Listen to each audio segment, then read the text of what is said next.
So, good afternoon mga pogi. Nakakarating lang natin ngayon. Actually, galing pala ako ng office kanina and yun, may counting meeting. After ng meeting, may pinuntahan na din kanina. Punta pala kami ng secret. Joke lang.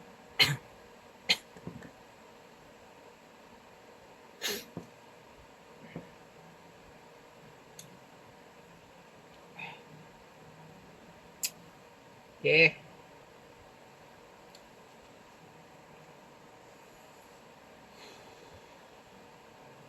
So, yan lang mga pogi. And ingat.